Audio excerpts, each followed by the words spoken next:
My name is Aedan. I'm a trans man and I identify as bisexual. This is a very quintessential thing, but one of the things that I remember is like, you know, being in like middle school and having a group of friends. We would go out on the playground, we would play pretend, and I would be like, well, okay guys, here's my fun game that we made up.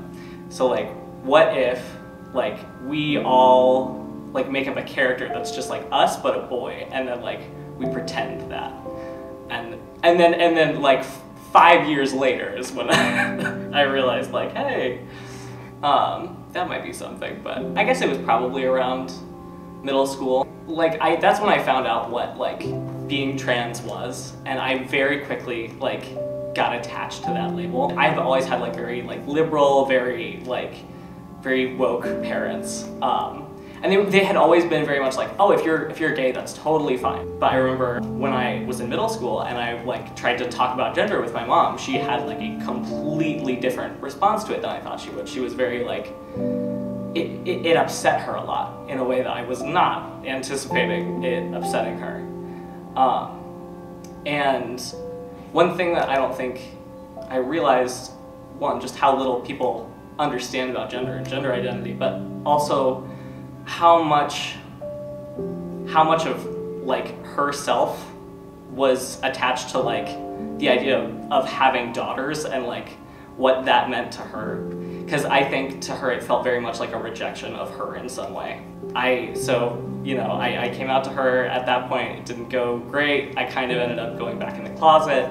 But basically unprompted, 4 years later, when I was graduating high school, she was like, you know, I've been thinking about this a lot and I wanted to know if like you still feel that way. And I was like, yeah, I do. And you know, she was like, you know, you're an adult now, I want to support you, I want you to do whatever is best for you.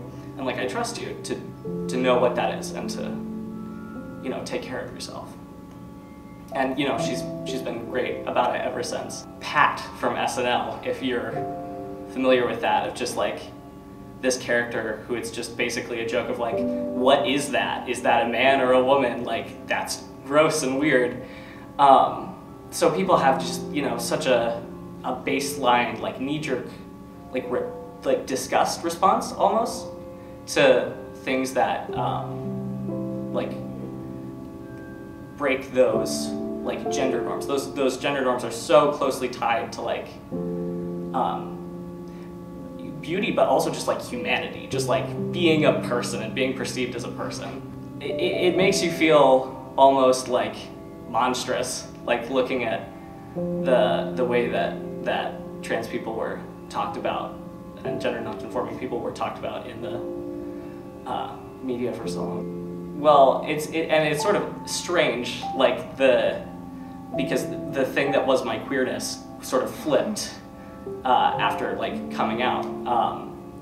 I think that sexuality and gender obviously are separate, but you know, there's so much overlap there. So with my mom, it was really interesting because growing up, like we would always bond over like, oh, that guy, like this celebrity is so cute. Like she was very boy crazy. She's always been very boy crazy.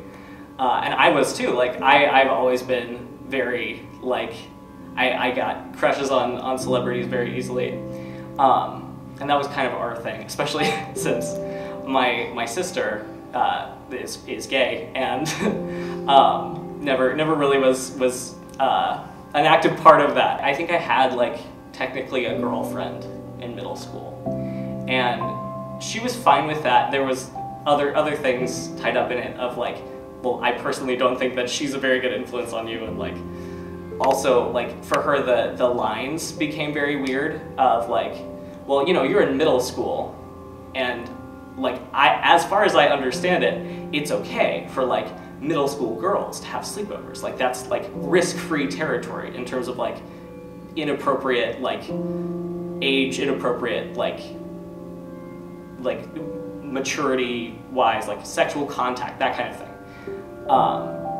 And she kind of was like reevaluating that all of a sudden, like if you guys are like in a relationship and like what does that mean? But like I don't even know, like if there was ever a formal conversation of like, oh, like, I'm bi, the fact that I was always very attracted to boys and like actually like being in a relationship with guys were very like separate concepts in my head for a really long time because things didn't line up, because like I really didn't want to be a guy's girlfriend, but like I hadn't done that math for so much of my life. It was just this kind of like, well, but no, like I would rather just date a girl, which then led me for a while to think that I was a lesbian. And that's not an uncommon story. I've heard that from a lot of other trans men, and for some people it goes the full spectrum of like,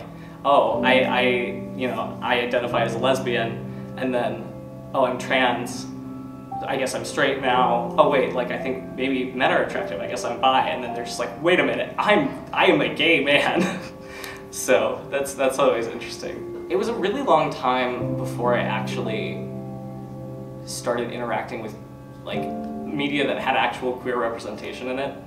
I was very much like a Tumblr teen kid, which meant that, you know, I watched a lot of shows that had no actual queer representation in it, but like just a lot of like queer baiting. We would all just go online and talk about how gay these characters were. That's almost exclusively been like, I've been doing a lot of my gay homework kind of since I turned like 18-ish. And I've seen some really, really amazing, both like fiction and nonfiction. The first trans masc character I ever saw in a television show was on Tales of the City, which is a really great mini-series. Phenomenal show. It's amazing, just queer right down to the bone. So that show definitely has a special place in my heart. And then around the same time that I watched that, I watched Gaycation, which is a documentary series with Elliot Page and one of his friends. And what they would do is they would go to different countries and like talk to and interview the queer community in each of those countries. And it was eye-opening and heartbreaking and just fascinating also. Highly recommend. And there's so much like subconscious shaping of my perception of queer people that's, you know, happened my whole life consuming media, because it's very baked into things like cartoons and the queer characteristics that so many villainous characters have. So I'm still unpacking some of that. Heartstopper, that was great and adorable, but really difficult to watch, honestly.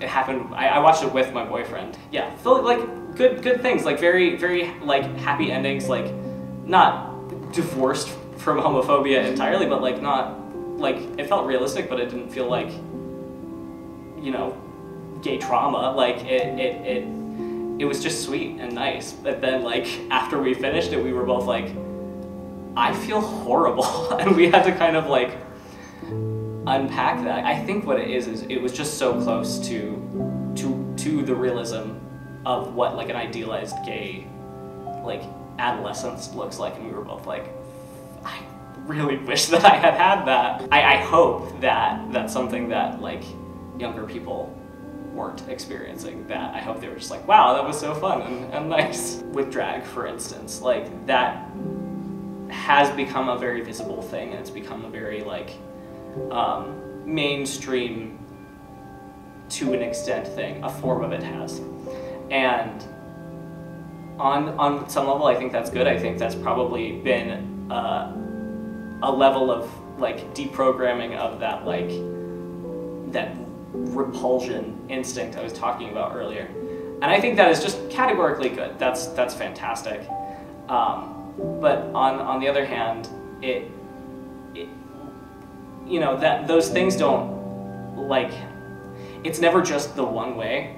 Like, it's never just that the like queer culture entering the mainstream culture like affects the mainstream culture, because the mainstream culture also like impacts the queer culture. And you know, that, for instance, like that that form of drag becomes more sanitized, it becomes more palatable to like a straight cis audience. It'll be interesting to see how that changes, how those, like the interactions between the queer community and the kind of society at large change going forward. I hope it continues in an upward progression, but we'll see.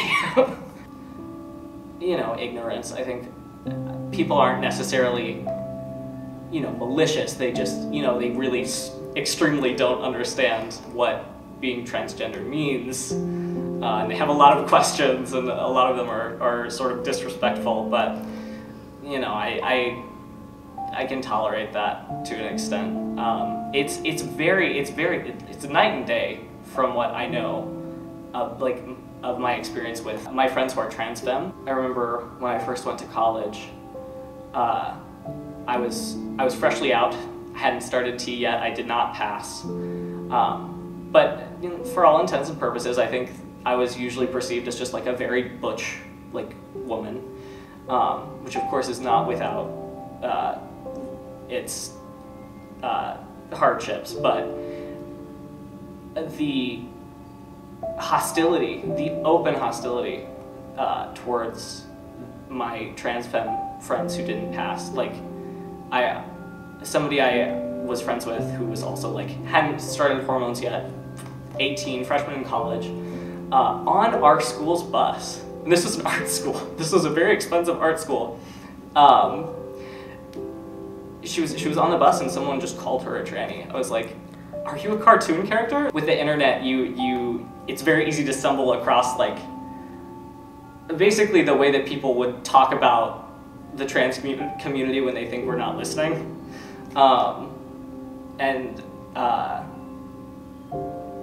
Yeah, it's really awful sometimes. But I'm very lucky in that I have an amazing queer friend group with, cis people and not cis people, and everyone is just super cool. So